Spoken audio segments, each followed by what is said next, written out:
ঈসা আলাইহিস সালাতু ওয়াস সালামকে তার সম্প্রদায় বলছে জিন্দা করেন।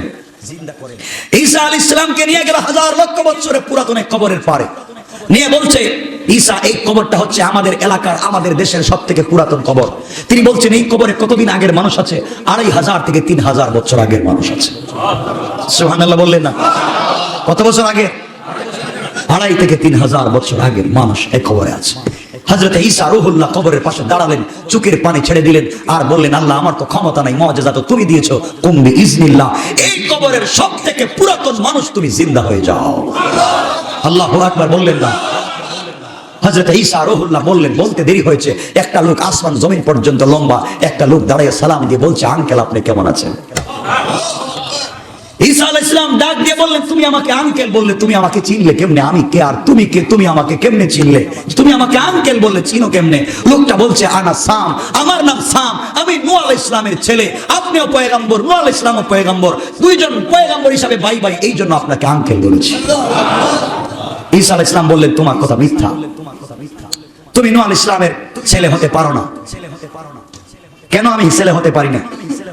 আমার কিতাবে লেখা আছে, আল্লাহ আমাকে যে কিতাব দিয়েছেন এই কিতাবে লেখা আছে নূহ আলাইহিস সালাতু ওয়াস সালামের সম্প্রদায়ের লোকদের চুল দাড়ি সাদা হতো না।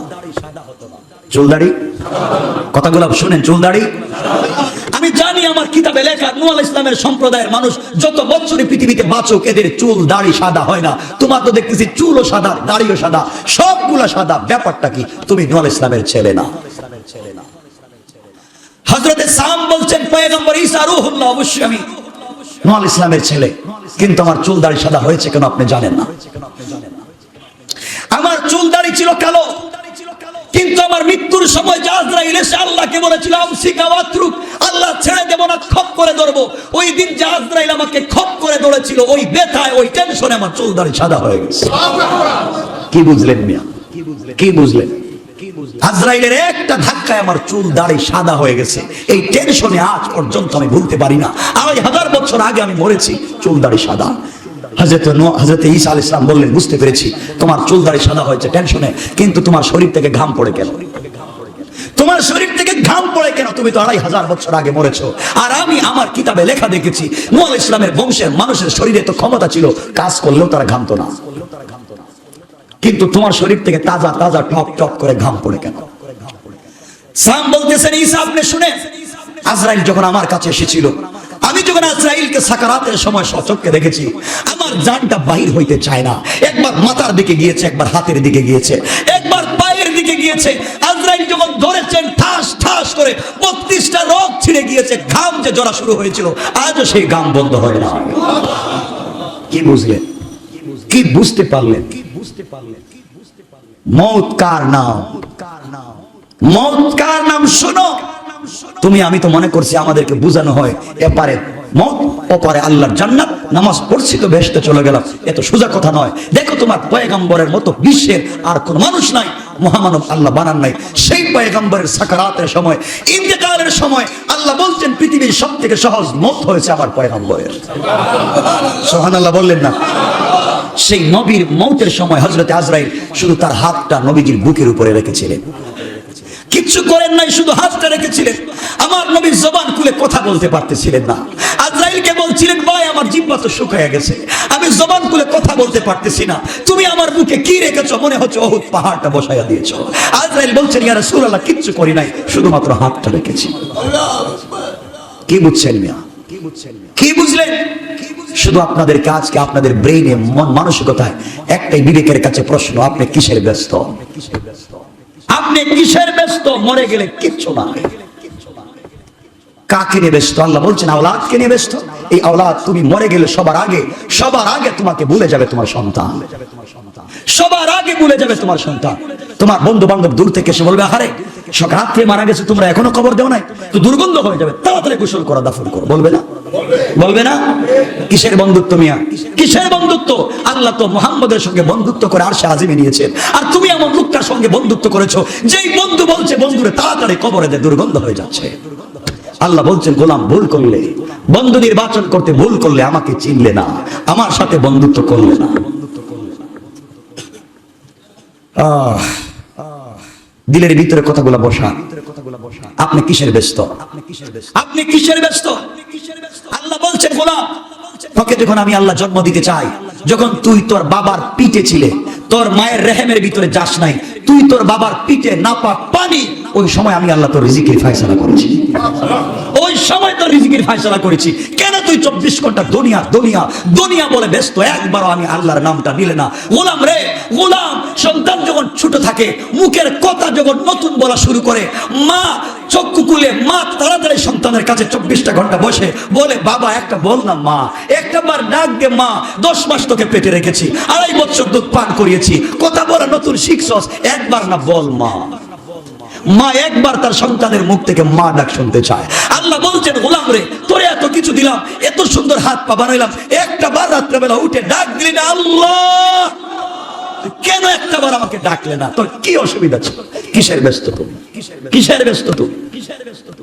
কে তোমাকে ব্যস্ত রেখেছে দুনিয়ায়? কথাগুলা দিল দিয়ে শুনেন, কথাগুলা বলতেছি বড় দিল থেকে ভালোবাসা নিয়ে আপনাদের প্রতি। আমি মরবো, আপনারাও মরবেন। আজকে এভাবে বসেছি, কে কোন কবরে থাকবো জানি না।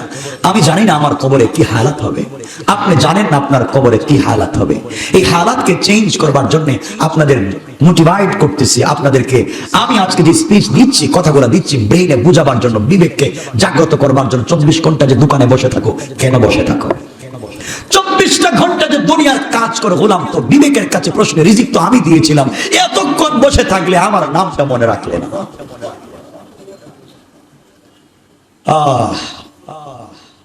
আজকে দুনিয়া দুনিয়া নিয়ে পাগল হয়েছে একজন ব্যক্তি। দুনিয়া দুনিয়া দুনিয়া দুনিয়া গোটা জিন্দগি কাজ করতে করতে করতে করতে টাকার মালিক, টাকার পাহাড় গনে ফেলেছে। টাকার টাকা, আমেরিকায় বাড়ি করেছে, কানাডায় বাড়ি করেছে, ইন্ডাস্ট্রি করেছে, মিল ফ্যাক্টরি করেছে, সব ঠিক 10 তলা বাড়ি করেছে, সব সোনা রূপা দিয়া। এত সুন্দর করে যদি এয়ার কন্ডিশন করে বাড়ি করেন, আপনার মনে আশা আগামী কালকে প্রধানমন্ত্রীকে নিয়ে এই বাড়ি উদ্বোধন করব।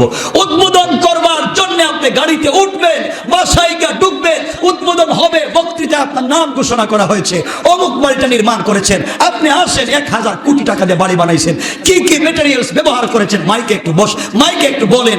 আপনি চেয়ার ছেড়ে মাইকের সামনে আসবেন, বিসমিল্লাহ বলে শুরু করবেন। মাইক্রোফোনের নিচে আজরাইল বসে আছে, মাইক্রোফোনের নিচে আজরাইল বসে বলতেছে, আল্লাহ ও তো এখনই বক্তৃতা করে বলবো কত টাকা দিয়ে বাড়ি করছে, আমসিক আও আত্রুক, আপনি বলেন ওকে কি ছাইড়া দিব না ধর্ম?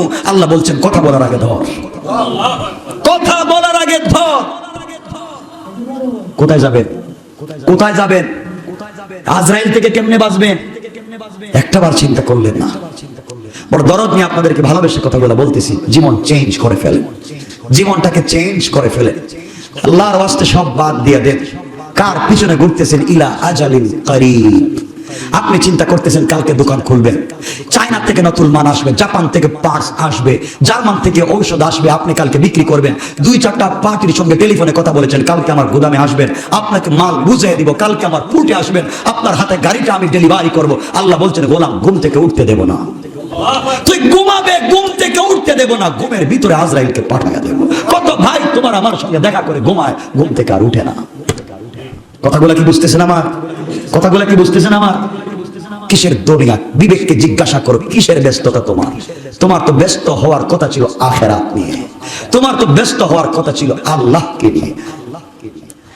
আজকে তুমি দুনিয়ার হিসাব করতেছো, গভীর রাত্রে ঘুম ভেঙে গেছে, ঘুম লাগে না, দোকানে মাল আছে, কোন পার্টির কাছে দিবেন, কত কোটি টাকা এই রমজানের আগে ইনকাম করবেন, রাত্রে ঘুমাচ্ছেন না। আল্লাহ এসে বলতেন, আলা বিল মুস্তাগফিরিন ফাগফির আল্লাহ, বললাম তোর পায়ে ধরে তুই উঠ, হিসাব বন্ধ কর, আমি ডাকতেছি, আমার সঙ্গে একবার কথা বল, আমার সঙ্গে একটাবার কথা বল। চিনলেন না সেই মনিবকে, চিনলেন না সেই মালিককে। আমার বন্ধুগণ, আল্লাহ বলছেন, গোলাম তুই তো কোনো বস্তুই ছিলে না, তুই তো কোনো বস্তুই ছিলে না, বাপের পিঠে ছিলে, তোর বাপও জানতো না তোর এই পিঠের রক্ত কোন মায়ের রেহেমে যাবে, শুধু আমি আল্লাহ জানতাম। তুই জানতে না যে কাকে বাপ ডাকবে, তোর বাপ জানতো না তোর চেহারা কেমন হবে, মা জানতো না কোন ছেলের সঙ্গে বিয়ে হবে, জানতাম তো আমি আল্লাহ। আজকে তুই বাপ পাইছিস, মা পাইছিস, আমি আল্লাহকে চিনলে না, আমি আল্লাহকে আজকে চিনলে না। আমার বন্ধুগণ, এরপরে আমাদেরকে যখন মায়ের রেহেমের ভিতরে দেয়া হয়, তখন আমরা ছিলাম পচা দুর্গন্ধযুক্ত পানি।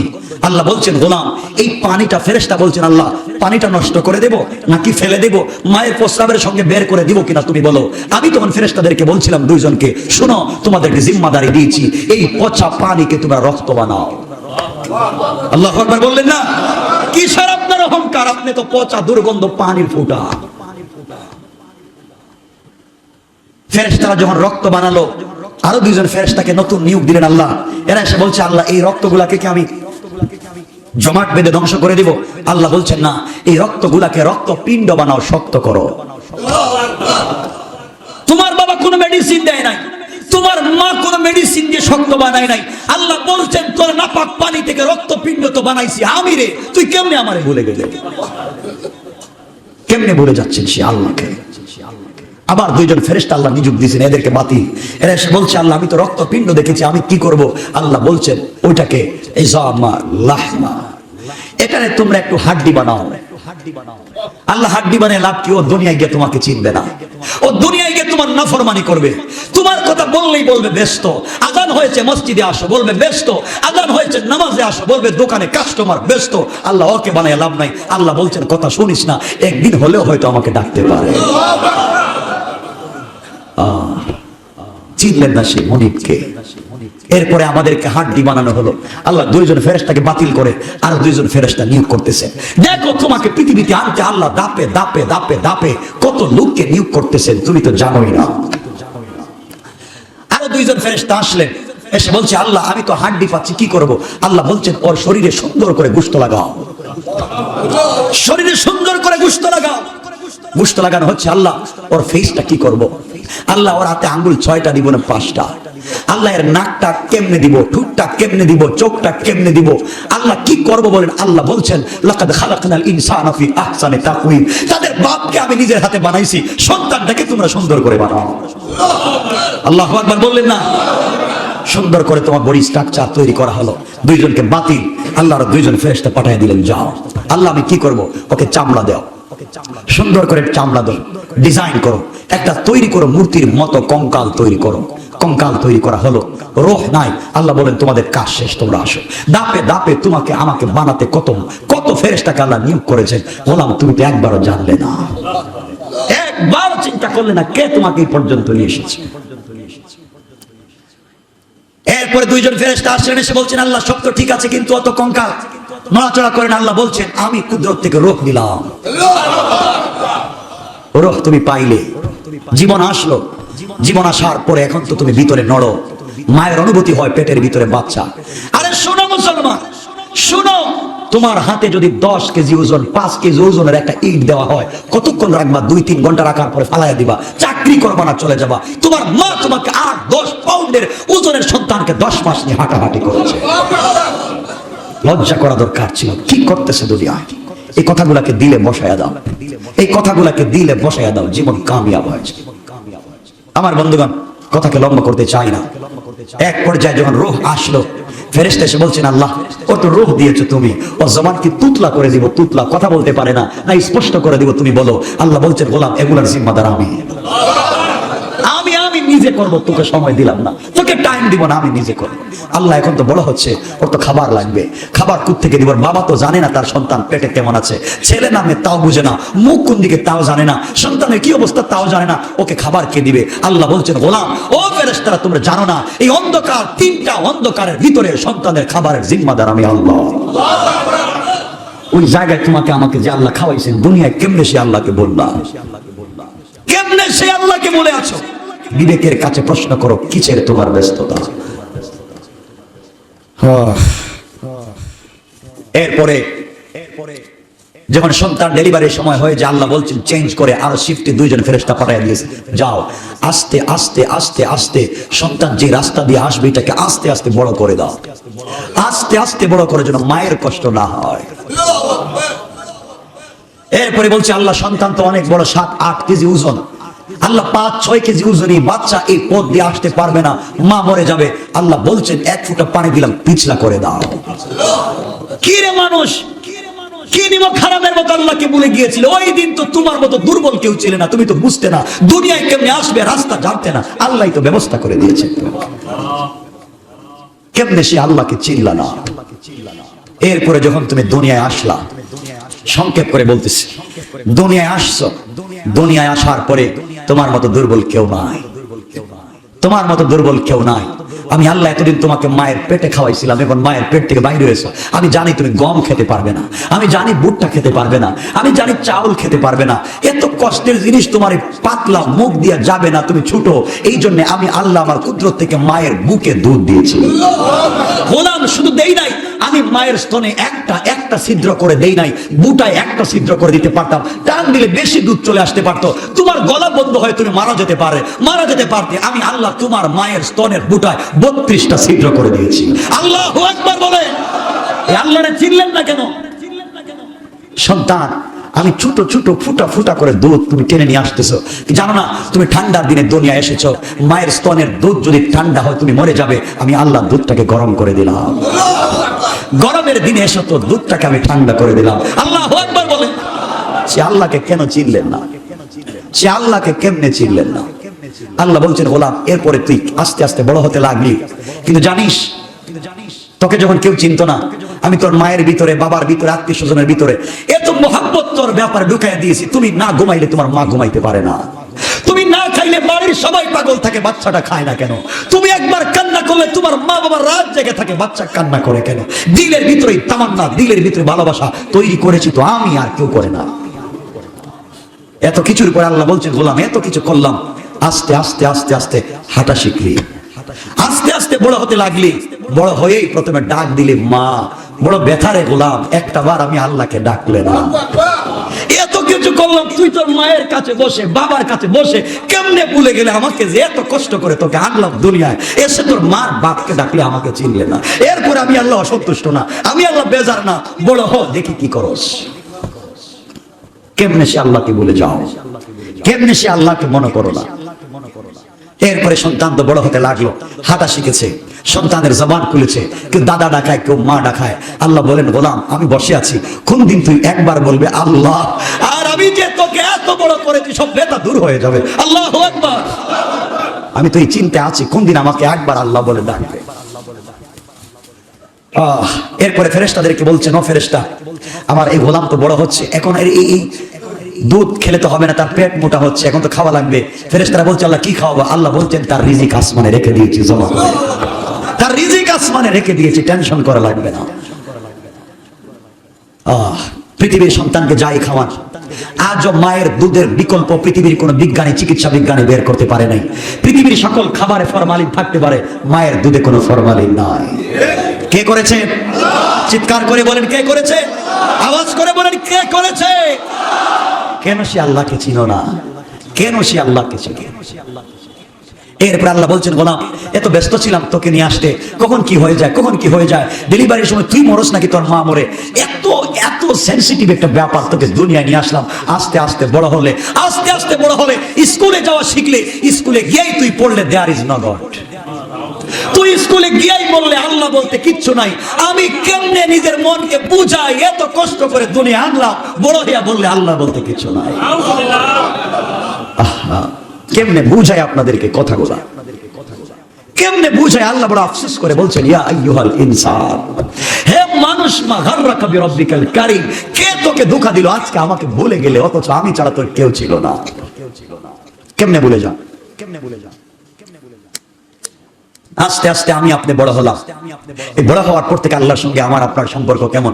ফেরেশতারা আল্লাহকে বলে, আল্লাহ বলছিলাম তো তোমার কথা শুনবে না, বলছিলাম তোমার কথা মানবে না, এখন বড় হইয়া দেখো তোমাকে মানে না, তোমার বিরুদ্ধে স্লোগান দেয়। আল্লাহ বলছেন, থাম না, দেখি না একদিন আমি প্রতিদিন দরজায় গিয়ে ডাকবো, আল্লাহ আমি মুস্তাগফিরিন ফাআগফির আলাহ, আল্লাহ আমি মুস্তারজিকিন ফাআরজুক আলাহ।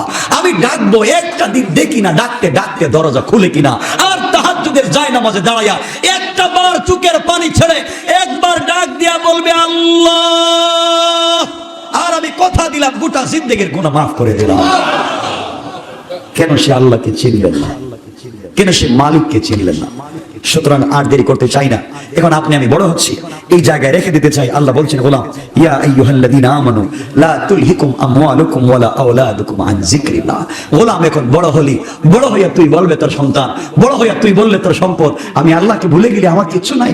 কিন্তু মনে রাখো, সব যেহেতু বলতেছে তোমার, সব বলতেছে তোমার, আমি আল্লাহ তোমার পিছনে লাগাইয়া দিয়েছি মনিটরিং করার জন্য আজরাইল, তোমার পিছনে লাগাইয়া দিয়েছি কিরামান কাতিবিন, তোমার পিছনে স্বয়ং আমি আল্লাহ নিজের সেল থেকে মনিটরিং করি। মনে রাখবা তোমার পিছনে আছে আজরাইল, কখন থাপ্পড় দিয়ে ধরবে তুমি জানো না, তুমি জানো না।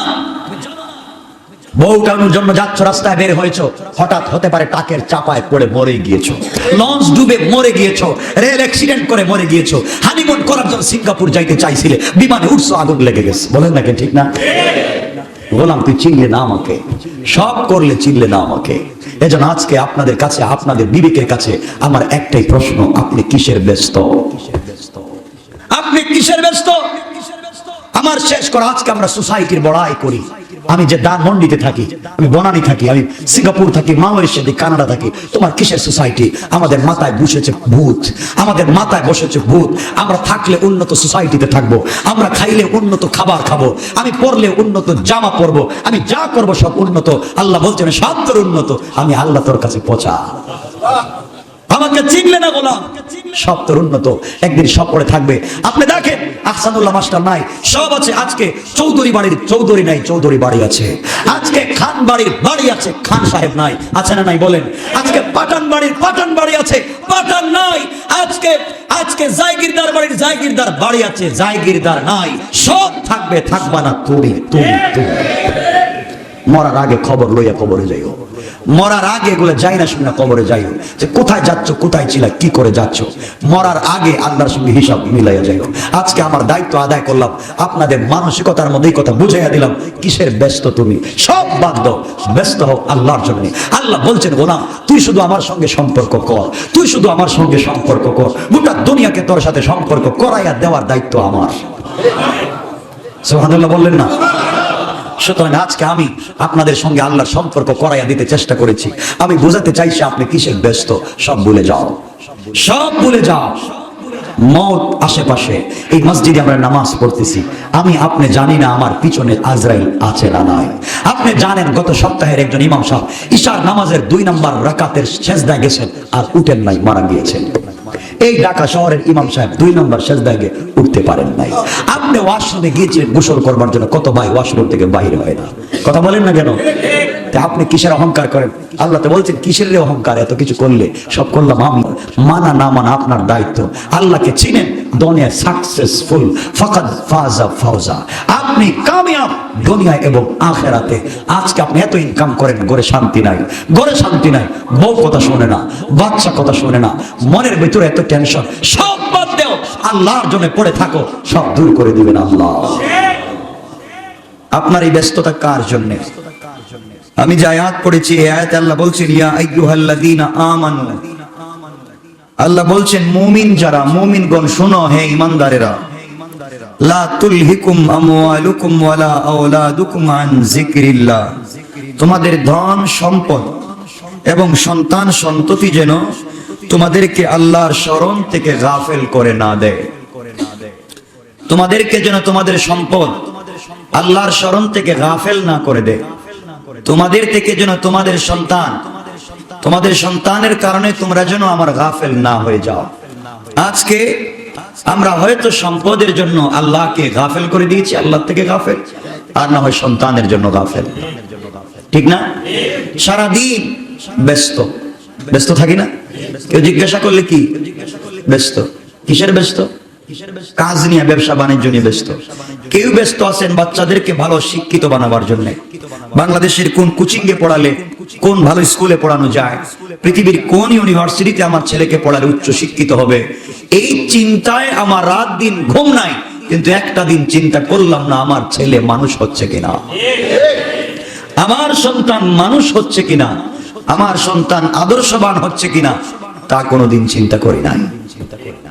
এই জন্যে আজকে আমাদের সন্তান আছে ঠিকই, কিন্তু সন্তানগুলো মানুষ হয় নাই। কি হয় নাই? কথা বলেন। আল্লাহ বলছেন গোলাম তোমাদের সন্তান এবং সন্ততি সম্পদ যেন তোমাদেরকে আমি আল্লাহ থেকে গাফেল না করে।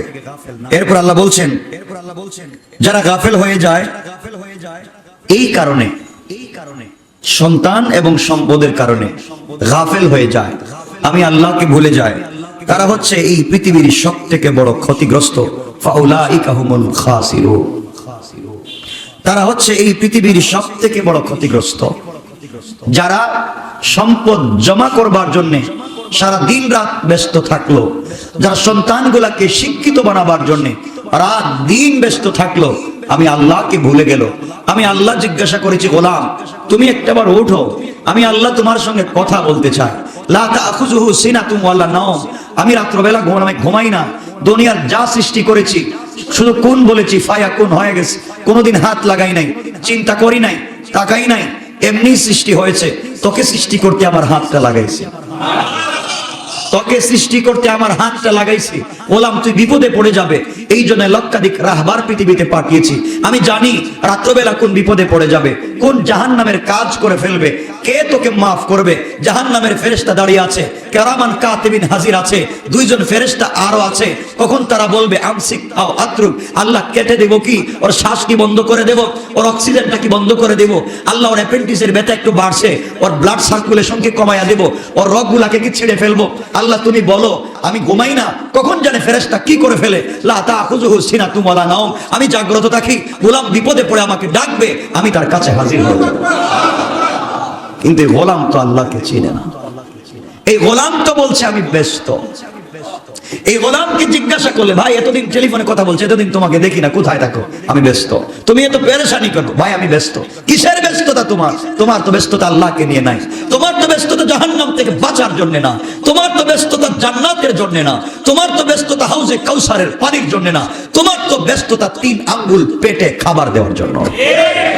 আল্লাহ বলছেন, গোলাম এই খাবারের জিম্মাদারি তো আমি আল্লাহ নিয়েছি, এই খাবারের জিম্মাদারি তো আমি আল্লাহ নিয়েছি। তুমি কি খাবার খাবে? এখানে ছোট্ট ঘটনা আমি তাফসিরে বলেছি, গত তাফসিরে হয়তো আজকে আপনাদেরকে বুঝাবো। আপনি কি খাবার খাবেন?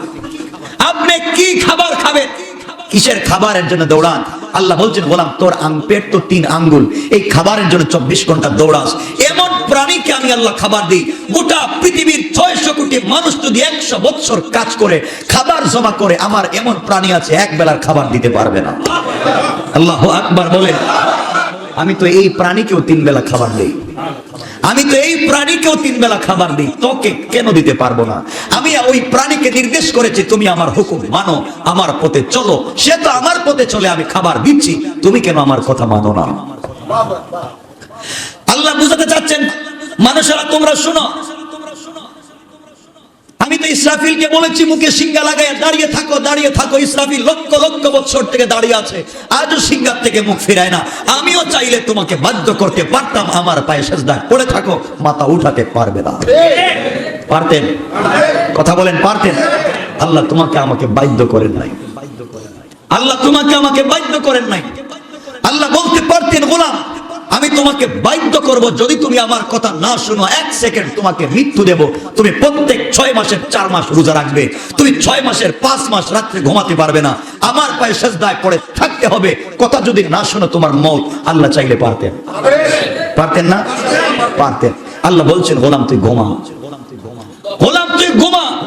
ঘুমানোর আগে একটা বার আমাকে স্মরণ করে ঘুমা, ঘুমাবার আগে আমাকে স্মরণ করে তুই ঘুমা। আমি জানি তুই ঘুমিয়ে গেলে তুই মওত কা মিসলিল মওত, মৃত মানুষের মতো তোর কাছে তোর গলায় ছুরি লাগাইয়া দিলে তুই বলতে পারবে না, তোকে কেউ মেরে ফেললে তুই বলতে পারবে না, তোর ঘরে চোর ঢুকলে তুই বলতে পারবে না। তুই তো ঘুমে কা মিসলিল মওত, মরে গিয়েছিস। আমি আল্লাহকে স্মরণ কর, আমি 2 জন ফেরেশতা তোর দরজায় দাঁড় করে রেখে দেব। এত কিছু করতেছেন তোমার জন্য, আমার জন্য, এত কিছু করে যাচ্ছেন তোমার জন্য, আমার জন্য। যে রব, আজকে সেই রবকে ভুলে গেলে, আজকে সেই রবকে ভুলে গেলে। এরপরে আয়াতে আল্লাহ বলছেন, আমি সংক্ষেপ করে বলবো, ওয়ানফিকু মিম্মা রাযাকনাকুম মিন ক্বাবলি আন ইয়াতিয়া আহাদাকুমুল মাউত ফায়াকুল রাব্বি লাউলা আখারতানি ইলা আজালিন করিব। আল্লাহ বলবেন, গোলাম ওই যে তোকে জিজ্ঞেস করতাম কেমন আছিস, ব্যস্ত। কেমন আছিস? ব্যস্ত। টাকা পয়সা শুধু জমা করলে, জমা করলে, জমা করলে একদিন হিসাব করতে করতে বাংলাদেশের সকল ব্যাংকে তোমার টাকা আর টাকা, তোমার টাকায় ব্যাংক চলে, তোমার টাকায় সরকার চলে, তোমার টাকায় ঢাকা শহরের হাজার মানুষ বিজনেস করে। কিন্তু আজরাইল যে তোমার কেসের নিচে বসে আছে, তুমি জানতে না। একদিন তুমি কেসের চাবি দিয়া কেস খুলছো, হঠাৎ করে আজরাইল হাজির হয়ে বলছে টাকায় হাত দিতে পারবে না, টাকায় হাত দিতে পারবেন আমি হাজির হয়ে গেছি। আল্লাহ তুমি বলো ও টাকা গুনতে চায়, আমি কি ওর জানটা কবজ করবো? আমসিক আও আতরুক, আমি কি ওকে ছেড়ে দেবো নাইলে ধরবো? আল্লাহ বলছেন তুই ধর, তুই ধর। কোথায় যাবেন? কোথায় টাকার হিসাব করবেন? কোথায় থাকবে আপনার ছেলে? কোথায় থাকবে আপনার মেয়ে? কেউ থাকবে না। জিবরিল আমি আজরাইল যদি আপনি দেখেন, আজরাইলকে যদি বলেন 1 মিনিট সময় দাও, সাদ্দাতের কথা মনে করে, সাদ্দাত তো দুনিয়ার জান্নাত বানিয়েছিল, সবকিছু সাজিয়েছিল, জান্নাতে প্রবেশ করবার জন্য সে ঘোড়ার পিঠে সওয়ার হয়েছিল, হাজার হাজার বাদী দাসী নিয়ে গিয়েছিল, জান্নাতের গেটে এক পা ঘোড়ার থেকে নামাইছে, আরেক পা ঘোড়ার উপরে আছে। আজরাইল বলছে আল্লাহ আমসিক আও আতরুক, ওকে কি ঢুকতে দিব নাকি ওই জায়গায় রাখবো? আল্লাহ বলছেন এক পা আছে ঘোড়ার পিঠে, আরেক পা আছে ঘোড়ার নিচে, ওর গলায় ধরো। কোথায় যাবেন আপনি? কোথায় যাবেন আপনি? কোথায় যাবেন আপনি? কিসের এত ক্ষমতা? কিসের আপনার পাওয়া? তোমার ক্ষমতা তো ফেরাউনের চাইতে বেশি না, তোমার ক্ষমতা নমরুদের চাইতে বেশি না। আল্লাহ নমরুদকে তো মারতে মারতে জুতা দিয়ে পিটাইছে, আল্লাহ ফেরাউনকে মারতে মারতে কাদা মাটি খাওয়াইছেন, আল্লাহ আবাবিল পাখি দিয়ে এক জাতিকে ধ্বংস করে দিয়েছেন। তুমি তাদের চাইতে ক্ষমতাধর না। তুমি জানো না জাল এবং রুস্তম নামে 2 পহলওয়ান দুনিয়ার জমিনে ছিল, 100 লোক তাদের একটা আঙ্গুলকে বাঁকা করতে পারতো না। আমি আজরাইলকে পাঠাইয়া দিছি, খাজুল হয়ে পড়ে গেছে, দাঁড়াতে পারে নাই, ফাঁস করে মাটিতে পড়ে গেছে, হাত থেকে অস্ত্র পড়ে গেছে, যে হাতকে কেউ বাঁকা করতে পারতো না, হাতটা এমনি এমনি বাঁকা হয়ে গেছে। কিসের এত পাওয়ার আপনার? কিসের ক্ষমতা আপনার? কিসের বাহাদুরি? কিসের টাকা? আল্লাহ বলছেন এরপরে গোলাম তুমি ভালো করে শোনো, আমি তোমাদেরকে যা দিয়েছি, আমি তোমাদেরকে যা দিয়েছি গোলাম, তুই পেরেশানি করিস না, তুই ব্যস্ত হইস না। আমি যা দিয়েছি মৃত্যু আসার আগে তোদের কাছে আমি আল্লাহ, তোদের কাছে আমি আল্লাহ আমার জাতের কসম করে বলছি গোলাম, কিয়ামতের দিন আমার কাছে কোনো স্যাক্রিফাইস নাই। কিয়ামতের দিন শুধু ইনসাফের বিচার করব, শুধু ইনসাফ কায়েম করব। কিয়ামতের দিন শুধু বিচার, ইনসাফ ছাড়া কিচ্ছু নাই। দুনিয়ায় যা করেছো তার হিসাব আমি নিব, এক চুলও তোমার সাথে দয়া দেখাবো না, এক চুলও কারো প্রতি কষ্ট কার্পণ্য করব না, শুধু ইনসাফের বিচার করব। গোলাম আমি আবার বলছি, আমার জাতের কসম করে বলছি, আমার মৃত্যু আসার আগে আগে যা জমা করছিস দান কর, যা জমা করেছিস দান কর। আল্লাহ বলছেন ওয়ানফিকু মিম্মা রাযাকনাকুম, তোকে আমি যা দিয়েছি দান কর, মিন ক্বাবলি আন ইয়াতিয়া আহাদাকুমুল মাউত, মৃত্যু আসার আগে আগে তুই দান কর। ফায়াকুল রাব্বি লাউলা আখারতানি ইলা আজালিন করিব, একদিন আসবে আমার কাছে আর বলবে আল্লাহ তুমি আমাকে কেন সময় দিলা না? তুই আমাকে বলবে আল্লাহ কেন সময় দিলা না? আমি তোকে নিজে বলতেছি গোলাম, আমি তো ঘুমাই না, তুই জানিস না পৃথিবীর কাউকে আমার ভাল লাগে না, পৃথিবীর কোনো প্রাণীকে আমার ভাল লাগে না। আমার কাছে আজরাইল থাকে, তাকেও আমার পছন্দ না। আমার কাছে ইসরাফিল মিকাইল জিবরাইল থাকে, আমার পছন্দ না। আমার কাছেই তো জান্নাত, আমার পছন্দ না। তোমরা জানো না রে গোলাম, তোমাদের কেমন নবী দিয়েছি, যেই নবীর প্রেমে পাগল হইয়া আমার কুরসি ছাড়া আল্লাহু আরশ ইস্তাওয়া, আমি যে চেয়ারে বসি এই চেয়ার ছাড়া সত্য তোদের নবীকে দিলাম। আমি তোকে বলছি গোলাম, তোর সাথে আমি প্রেম করেছি, একটু কথা বলতে চাই, গভীর রাতে তাহাজ্জুদের সিজদায় আয়, আমি তোর সাথে কথা বলবো, আয় একটু কথা বলতে চাই। কি অসুবিধা তোর? তোর কি অসুবিধা? কি সমস্যায় ভুগতেছিস? তুই নাকি অসুস্থ হয়ে আছিস, তোর নাকি টাকা নাই, কোন বিপদে পড়েছিস? আমার কাছে আয়, মেডিকেলে না, পাবলিকের দরবারে না, নেতার বাড়িতে না, আমার বাড়িতে আয়। যেই নেতাকে আমি নেতা বানাইছি, আমি তো ধনীকে ফকির বানাই, ফকিরকে তো আমি ধনী বানাই। তুইও ফকিরের দরজায় যাস কেন? যেই ফকিরকে আমি টাকা দিয়েছি, আমার দরজায় আয়, আমি তোকে দিব। আমি তো যাই না সেই মুনিবের দরজায়, আমি তো যাই না সেই মালিকের দরজায় যাই না। এজন্য আল্লাহ তার জাতের কসম করে বলছেন গোলাম যা জমা করতেছি জমা কর, কিন্তু আল্লাহর জাতের কসম করে বলছি দান করে আয়, দান করে আয়। একদিন আমাকে বলবে আল্লাহ তুমি আমাকে সময় দিলে না, এই কথা বলার সুযোগ নেই। আল্লাহ বলছেন ইলা আজালিন মুসাম্মা ফায়াকুলু রাব্বি লাউলা আখারতানি ইলা আজালিন করিব, যেদিন সময় শেষ হয়ে যাবে রে গোলাম, সময় কাছাকাছি চলে আসবে, চিল্লাইলে কাজ হবে না, হাতে ধরলে পায়ে ধরলে কাজ হবে না। দুনিয়ার পুলিশে ঘুষ দিলে ছেড়া দে, দুনিয়ার ক্ষমতায় যারা তাকে ঘুষ দিলে ছেড়া দে, কোর্টে গেলে ওকিলকে টাকা দিলে ছেড়া দে, বিচারককে টাকা দিলে তোর জামিন দিয়া দে। কিন্তু আমি এমন এক আজরাইলকে পাঠাইছি, ওরে গোটা দুনিয়া লেখে দিলে 1 মিনিট সময় দিবে না, 1 মিনিট সময় দিবে না। কোন ভুলে আছেন? কোন ভুলে পড়ে আছেন? আমি শুধু আপনাদের আবার বলছি, আপনাদের দিলে একটা কথা আজকে এই আপনাদের বিবেকের কাছে প্রশ্ন করব, আপনি কিসের ব্যস্ত? আপনি কিসের ব্যস্ত? আমি আজকে আপনাদের দিলে শুধু এই কথাটা জায়গায় দেব। আল্লাহ বলছেন গোলাম আমি তোকে সুযোগ দিয়েছি, যেমন খুশি তেমন সাজো, যেমন খুশি তেমন সাজো, যেভাবে মন চায় সাজো, নিজের জিন্দগি সাজাও। তুমি চাইলে যার মতো মন চায় তার মতো সাজো, কিন্তু রশ্মি আমার হাতে। আমি একবার টান দেব, তখন থাকবার জায়গা থাকবে না। গোলাম আগে আমাকে চিন, আগে আমাকে চিন। আল্লাহ বলছেন, গোলাম তুই টাকা পয়সার জন্য এত পাগল, তুই সম্পদের জন্য এত পাগল, তুই কিসের এত রিজিকের জন্য পাগল? জানিস না এই পৃথিবীর মানুষ রিজিকের জন্য যত কাঙ্গাল।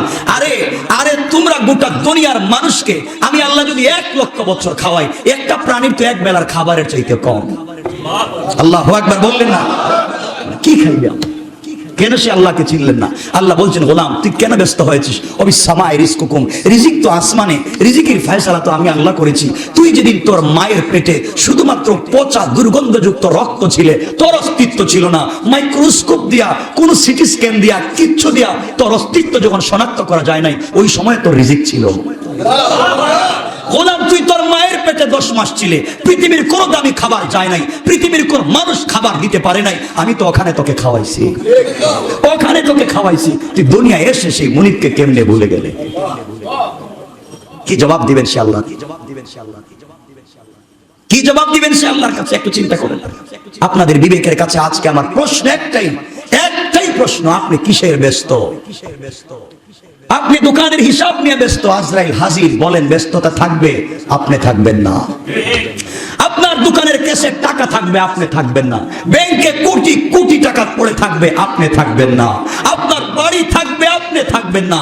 আপনার গাড়ি থাকবে, আপনি থাকবেন না। আপনি যেই সফরে যাচ্ছেন ওটা তো মাটির নিচে, ওখানে আপনার ছেলে যাবে না, আপনার মেয়ে টেলিফোন করবে না, আপনার মা আপনার জন্য দাঁড়িয়ে অপেক্ষা করবে না, আপনার বাবা আপনার মুখে খাবার উঠাইয়া দিবে না। ওখানে তো কেউ নাই, একমাত্র আল্লাহ। আল্লাহ বলছেন, লা তাখুযু সিনাতুন ওয়ালা নাওম, এই জন্য আমি ঘুমাই না। আমি যখন চিন্তা করি আমার গোলাম কবরে আসলে একা একা থাকবে কেমনে, গোলাম তোর পায়ে ধরে ঘুম থেকে উঠ, আমাকে স্মরণ কর, আমাকে স্মরণ কর, তুই কবরে থাকবে কেমনে, কবরে কেমনে থাকবে? আজকে দুটা কথাই মনে হচ্ছে, কিন্তু দুটোটাই তাফসিরে আমি বলেছি। গত তাফসিরে কারা কারা ছিলেন? তাফসিরে দেখি তো, অনেকেই ছিলেন। আমি গত তাফসিরে বলেছি, মওত কার নাম? মওত কার নাম? মওত কোন জিনিসের নাম?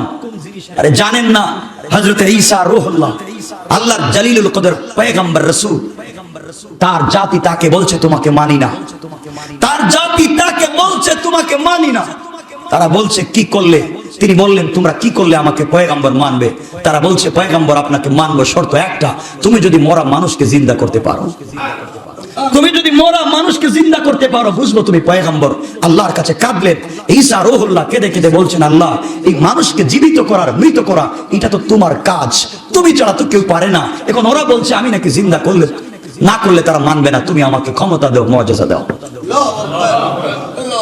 সেম কথা আমাদের পিতা, আমাদের বাবা ইব্রাহিম আলাইহিস সালামকে তার জাতি বলেছে, রব্বি কাইফা তুহি আরিনি কাইফা তুহিল মাউতা, কাইফা তুহিল মাউতা। ইব্রাহিম আলাইহিস সালাম আল্লাহর কাছে বলছেন, আল্লাহ আমার জাতি আমাকে এসে বলে তুমি মরা মানুষকে কেমনে জিন্দা করবে? মানুষ মরে গেছে হাজার লক্ষ বছর আগে, তার হাড্ডি নাই, তার গোশত নাই, তার চামড়া নাই, পোকায় ধরে গেছে। আরে ভাই, আপনি যেই শরীরে অলিভ অয়েল ব্যবহার করেন, আপনি যেই বডিতে বেবি অয়েল ব্যবহার করেন, আপনি যেই শরীরে সুন্দর সুন্দর দামি দামি ক্রিম, লোশন, পাউডার ব্যবহার করছেন, আপনি জানেন না আপনি চক্ষু বন্ধ করে 3 দিন কবরে থাকবেন, আপনার এই বডি খাবে পোকা, আপনার এখানে থাকবে পোকা। কিসের জন্য এত কিছু করতেছেন এই চামড়ায়? কিচ্ছু না, এখানে থাকবে পোকা, এখানে থাকবে পোকা। কার জন্য এত টেনশন? কার জন্য তুমি এত ব্যস্ত হয়ে পড়ে আছো? কার জন্য এত ব্যস্ত? ইব্রাহিম আলাইহিস সালাম কে আল্লাহ বলছেন, আওয়ালাম তুমিন, ইব্রাহিম তোমাকে আমি বন্ধু বানিয়েছি, তুমি বিশ্বাস করো না? তোমার বিশ্বাস হয় না আমি যে মরা মানুষকে জীবিত করি? ইব্রাহিম বলছেন, আল্লাহ অবশ্যই তোমাকে বিশ্বাস করি, অবশ্যই তোমাকে বিশ্বাস করি, তুমি মরা মানুষকে জীবিত করতে পারবে। 100 কোটি বছর আগেও যদি কেউ মরে যায়, তাকে তুমি জীবিত করতে পারবে। তোমার আমার মনের ভিতরে শান্তি পাচ্ছি না। এই শয়তানরা প্রতিদিন প্রশ্ন করে, তুমি মরা মানুষকে জিন্দা করবে কেমনে, কেমনে করবে? আজকে আমাদের কাছে মানুষ জিজ্ঞাসা, কিসের তোমার আল্লাহ 1000 বছর আগের মানুষকে কেমনে জিন্দা করবে? এই প্রশ্ন তো ইব্রাহিমকে করেছিল।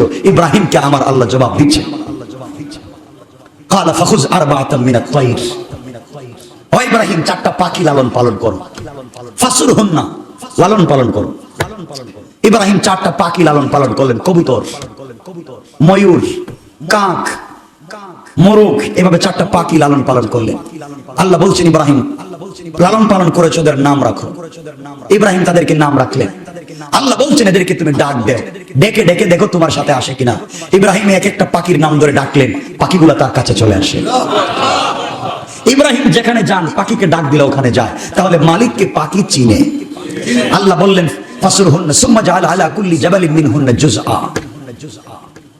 ও ইব্রাহিম এগুলাকে জবাই করো, এগুলাকে কাটো, সবগুলা হাড্ডি গোশত জমা করো, পাখাগুলাকে ছিঁড়ে ফেলো, সবকিছু জমা করে মেশিনের মতো ছোট ছোট করো। আল্লাহ কি ইব্রাহিম বলেন আল্লাহ করলাম, এখন আমি কি করব? বলো তো তুমি কোনটা কোন পাখির গোশত তুমি চিনো? আল্লাহ আমি তো চিনি না। কোন পাখির কোন মাথা তাও তো আমি জানি না। কোন পাখির কোন গোশত, কোন পাখির কোন চামড়া তাও তো আমি জানি না। ইব্রাহিমকে বলছেন তুমি জানবা? বলে জানি না।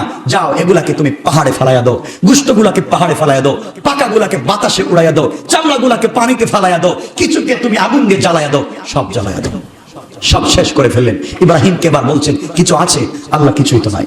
আল্লাহ কিছুই তো নাই। আল্লাহ বলছেন সুম্মা দুহুন্না ইয়াতিনাকা সায়া, তুমি এদেরকে নাম ধরে ধরে ডাক দাও। ইব্রাহিম আলাইহিস সালাম দেখলেন কিচ্ছু নাই, পাখাগুলো বাতাসে নিয়ে গেছে, চামড়াগুলো পানি নিয়ে গেছে সাগরে, কিছু গোশত জ্বালিয়ে দিয়েছেন, ছালি হয়ে গেছে। কিন্তু তো পাহাড়ের উপরে দীর্ঘদিন চলে যাওয়ার পর আল্লাহ বলছেন পাহাড়ে যাও, গিয়ে দেখো কিছু আছে কি নাই। ইব্রাহিম গিয়ে দেখেন কিচ্ছু নাই। আল্লাহ বলছেন সুম্মা দুহুন্না ইয়াতিনাকা সায়া, এদেরকে দেখে দেখো তোমার কাছে আছে কিনা। ইব্রাহিম ডাক দিলেন, 4টা পাখি জিন্দা হয়ে সামনে হাজির হয়ে। আল্লাহ বলছেন ইব্রাহিম এইভাবে যখন তোমার সামনে হাজির করতে পেরেছি, আমি আল্লাহ কিয়ামতের দিন আমার সামনে হাজির করব তোমাদেরকে। কি জবাব দিবেন? কি জবাব দিবেন? মনিবের সামনে দাঁড়াবেন। শুধু আপনাদের বিবেকের কাছে প্রশ্ন, আপনি ব্যস্ততা কিসের? কি জিনিস নিয়ে বলেন আপনি ব্যস্ত? রাত দিন কি নিয়ে এত টেনশনে থাকে? বলছিলাম ঈসা আলাইহিস সালাতু ওয়াস সালামকে তার সম্প্রদায় বলছে জিন্দা করেন। ঈসা আলাইহিস সালামকে নিয়ে গেল হাজার লক্ষ বছরের পুরাতন এক কবরের পারে, নিয়ে বলছে ঈসা এই কবরটা হচ্ছে আমাদের এলাকার, আমাদের দেশের সবথেকে পুরাতন কবর। তিনি বলছেন এই কবরে কতদিন আগের মানুষ আছে? 2500 থেকে 3000 বছর আগের মানুষ আছে। সুবহানাল্লাহ বললেন না? কত বছর আগে? 2.5 থেকে 3000 বছর আগের মানুষ এই কবরে আছে। হযরত ঈসা রূহুল্লাহ কবরের পাশে দাঁড়ালেন, চোখের পানি ছেড়ে দিলেন আর বললেন আল্লাহ আমার তো ক্ষমতা নাই, মুআজিজা তো তুমি দিয়েছো, কুম বিইজনিল্লাহ, এই কবরের সবথেকে পুরাতন মানুষ তুমি জিন্দা হয়ে যাও। আল্লাহু আকবার বললেন না? হযরত ঈসা রূহুল্লাহ বললেন, বলতে দেরি হয়েছে, একটা লোক আসমান জমিন পর্যন্ত লম্বা, একটা লোক দাঁড়িয়ে সালাম দিয়ে বলছে আঙ্কেল আপনি কেমন আছেন? ঈসা আলাইহিস সালাম ডাক দিয়ে বললেন তুমি আমাকে আঙ্কেল বললে, তুমি আমাকে চিনলে কেমনে? আমি কে আর তুমি কে? তুমি আমাকে কেমনে চিনলে? তুমি আমাকে আঙ্কেল বললে, চিনো কেমনে? লোকটা বলছে আনা সাম, আমার নাম সাম, আমি নূহ আলাইহিস সালামের ছেলে, আপনিও পয়গম্বর, নূহ আলাইহিস সালামও পয়গম্বর, দুইজন পয়গম্বর হিসাবে ভাই ভাই, এই জন্য আপনাকে আঙ্কেল বলেছি। ঈসা আলাইহিস সালাম বললেন তোমার কথা মিথ্যা, তুমি নূহ আলাইহিস সালামের ছেলে হতে পারো না। কেন আমি ছেলে হতে পারি না?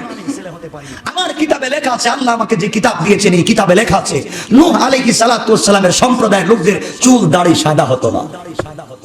চুল দাড়ি, কথাগুলো শুনেন, চুল দাড়ি।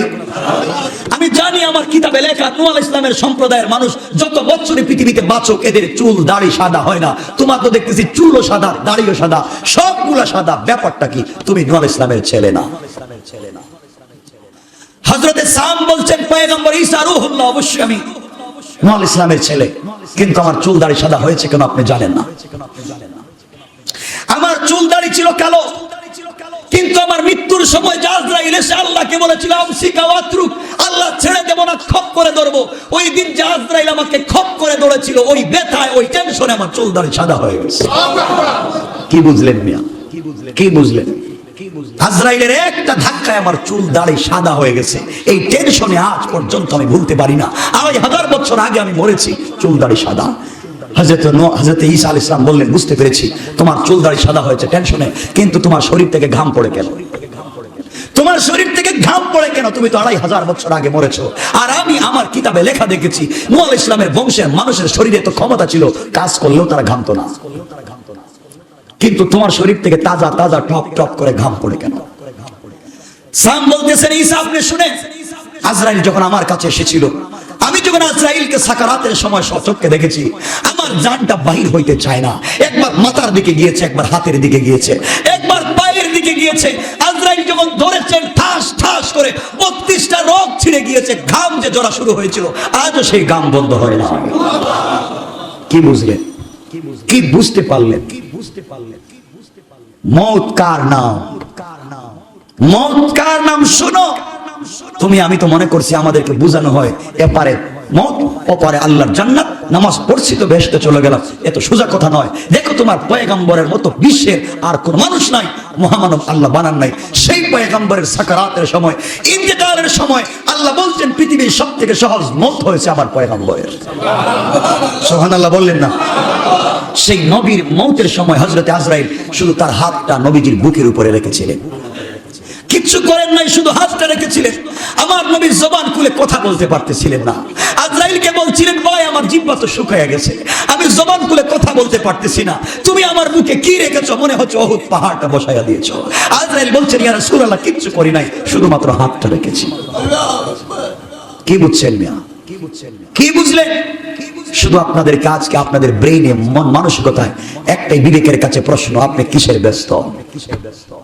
আপনি কিসের ব্যস্ত? মরে গেলে কিচ্ছু না। কাকে নিয়ে ব্যস্ত? আল্লাহ বলছেন আওলাদকে নিয়ে ব্যস্ত। এই আওলাদ তুমি মরে গেলে সবার আগে তোমাকে ভুলে যাবে তোমার সন্তান। সবার আগে ভুলে যাবে তোমার সন্তান। তোমার বন্ধু বান্ধব দূর থেকে এসে বলবে, আরে রাত্রে মারা গেছে, তোমরা এখনো খবর দাও নাই, তো দুর্গন্ধ হয়ে যাবে, তাড়াতাড়ি গোসল করা, দাফন করো। বলবে না? বলবে না? কিসের বন্ধুত্ব মিয়া? কিসের বন্ধুত্ব? আল্লাহ তো মুহাম্মদের সঙ্গে বন্ধুত্ব করে আরশে আজিমে নিয়েছেন, আর তুমি আমার লোকটার সঙ্গে বন্ধুত্ব করেছো, যেই বন্ধু বলছে বন্ধুরে তাড়াতাড়ি কবরে দে, দুর্গন্ধ হয়ে যাচ্ছে। আল্লাহ বলছেন, গোলাম ভুল করলে, বন্ধু নির্বাচন করতে ভুল করলে, আমাকে চিনলে না, আমার সাথে বন্ধুত্ব করলে না।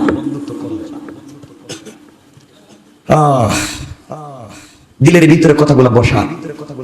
আপনি কিসের ব্যস্ত? আপনি কিসের ব্যস্ত? আল্লাহ বলছেন, গোলাম তোকে যখন আমি আল্লাহ জন্ম দিতে চাই, যখন তুই তোর বাবার পিঠে ছিলে, তোর মায়ের রেহেমের ভিতরে যাস নাই, তুই তোর বাবার পিঠে নাপাক পানি, ওই সময় আমি আল্লাহ তোর রিজিকের ফয়সালা করেছি। ওই সময় তোর রিজিকের ফয়সালা করেছি। কেন তুই 24 ঘন্টা দুনিয়া দুনিয়া দুনিয়া বলে ব্যস্ত, একবারও আমি আল্লাহর নামটা নিলে না? গোলাম রে গোলাম, সন্তান যখন ছোট থাকে, মুখের কথা যখন নতুন বলা শুরু করে, মা চক্ষু খুলে, মা তাড়াতাড়ি সন্তানের কাছে 24টা ঘন্টা বসে বলে, বাবা একটা বল না মা, একটা বার ডাক দে মা, 10 মাস তোকে পেটে রেখেছি, 2.5 বছর দুধ পান করিয়েছি, কথা বলা নতুন শিখছস, একবার না বল মা। মা একবার তার সন্তানের মুখ থেকে মা ডাক শুনতে চায়। আল্লাহ বলছেন, গোলাম রে তোরে এত কিছু দিলাম, এত সুন্দর হাত পা বানাইলাম, একটা বার রাত্রেবেলা উঠে ডাক দিলি না আল্লাহ, তুই কেন একটা বার আমাকে ডাকলে না? তোর কি অসুবিধা ছিল? কিসের ব্যস্ত তুমি? কিসের ব্যস্ত তুমি? কে তোমাকে ব্যস্ত রেখেছে দুনিয়ায়? কথাগুলা দিল দিয়ে শুনেন, কথাগুলা বলতেছি বড় দিল থেকে ভালোবাসা নিয়ে আপনাদের প্রতি। আমি মরবো, আপনারাও মরবেন। আজকে এভাবে বসেছি, কে কোন কবরে থাকবো জানি না। আমি জানি না আমার কবরে কি হালাত হবে, আপনি জানেন না আপনার কবরে কি হালাত হবে। এই হালাতকে চেঞ্জ করবার জন্য আপনাদের মোটিভেট করতেছি, আপনাদেরকে আমি আজকে যে স্পিচ দিচ্ছি, কথাগুলো দিচ্ছি ব্রেইনে বুঝাবার জন্য, বিবেককে জাগ্রত করবার জন্য। 24 ঘন্টা যে দোকানে বসে থাকো, কেন বসে থাকো? 24টা ঘন্টা যে দুনিয়ার কাজ করে, গোলাম তো বিবেকের কাছে প্রশ্ন, রিজিক তো আমি দিয়েছিলাম, এতক্ষণ বসে থাকলে আমার নামটা মনে রাখলে না।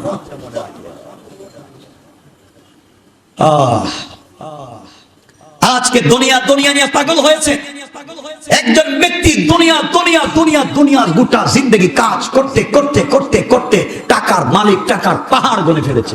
টাকার টাকা, আমেরিকায় বাড়ি করেছে, কানাডায় বাড়ি করেছে, ইন্ডাস্ট্রি করেছে, মিল ফ্যাক্টরি করেছে, সব ঠিক 10 তলা বাড়ি করে, সব সোনা রূপা দিয়া এত সুন্দর করে যদি এয়ার কন্ডিশন করে বাড়ি করেন, আপনার মনে আশা আগামী কালকে প্রধানমন্ত্রীকে নিয়ে এই বাড়ি উদ্বোধন করব।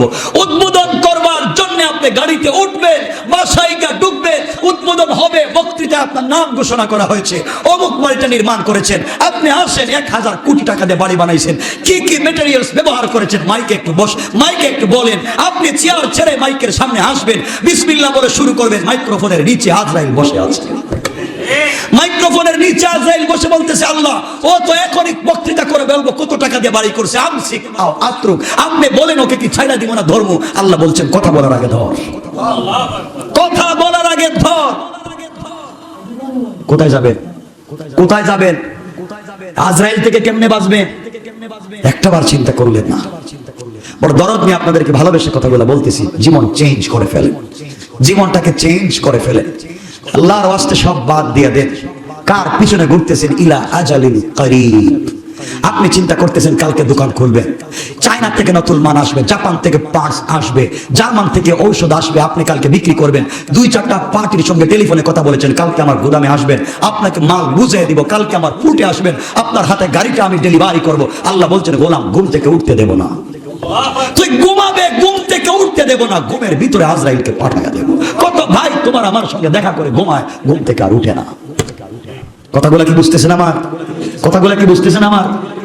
কিসের দুনিয়া? বিবেককে জিজ্ঞাসা করো, কিসের ব্যস্ততা তোমার? তোমার তো ব্যস্ত হওয়ার কথা ছিল আখিরাত নিয়ে, তোমার তো ব্যস্ত হওয়ার কথা ছিল আল্লাহকে নিয়ে। আজকে তুমি দুনিয়ার হিসাব করতেছো, গভীর রাত্রে ঘুম ভেঙে গেছে, ঘুম লাগে না, দোকানে মাল আছে, কোন পার্টির কাছে দিবেন, কত কোটি টাকা এই রমজানের আগে ইনকাম করবেন, রাত্রে ঘুমাচ্ছেন না। আল্লাহ এসে বলতেন, আলা বিল মুস্তাগফিরিন ফাগফিরলা, বললাম তোর পায়ে ধরে তুই উঠ, হিসাব বন্ধ কর, আমি ডাকতেছি, আমার সঙ্গে একবার কথা বল, আমার সঙ্গে একটাবার কথা বল। চিনলেন না সেই মনিবকে, চিনলেন না সেই মালিককে। আমার বন্ধুগণ, আল্লাহ বলছেন, গোলাম তুই তো কোনো বস্তুই ছিলে না, তুই তো কোনো বস্তুই ছিলে না, বাপের পিঠে ছিলে, তোর বাপও জানতো না তোর এই পিঠের রক্ত কোন মায়ের রেহেমে যাবে, শুধু আমি আল্লাহ জানতাম। তুই জানতে না যে কাকে বাপ ডাকবে, তোর বাপ জানতো না তোর চেহারা কেমন হবে, মা জানতো না কোন ছেলের সঙ্গে বিয়ে হবে, জানতাম তো আমি আল্লাহ। আজকে তুই বাপ পাইছিস, মা পাইছিস, আমি আল্লাহকে চিনলে না, আমি আল্লাহকে আজকে চিনলে না। আমার বন্ধুগণ, এরপরে আমাদেরকে যখন মায়ের রেহেমের ভিতরে দেয়া হয়, তখন আমরা ছিলাম পচা দুর্গন্ধযুক্ত পানি। আল্লাহ বলছেন, গোলাম এই পানিটা, ফেরেশতা বলছেন, আল্লাহ পানিটা নষ্ট করে দেব নাকি ফেলে দেব, মায়ের প্রস্রাবের সঙ্গে বের করে দিব কিনা তুমি বলো। আমি তখন ফেরেশতাদেরকে বলছিলাম, দুইজনকে, শোনো তোমাদেরকে জিম্মাদারি দিয়েছি, এই পচা পানিকে তোমরা রক্ত বানাও। আল্লাহু আকবার বললেন না? কি সার আপনার অহংকার, আপনি তো পচা দুর্গন্ধ পানির ফোঁটা।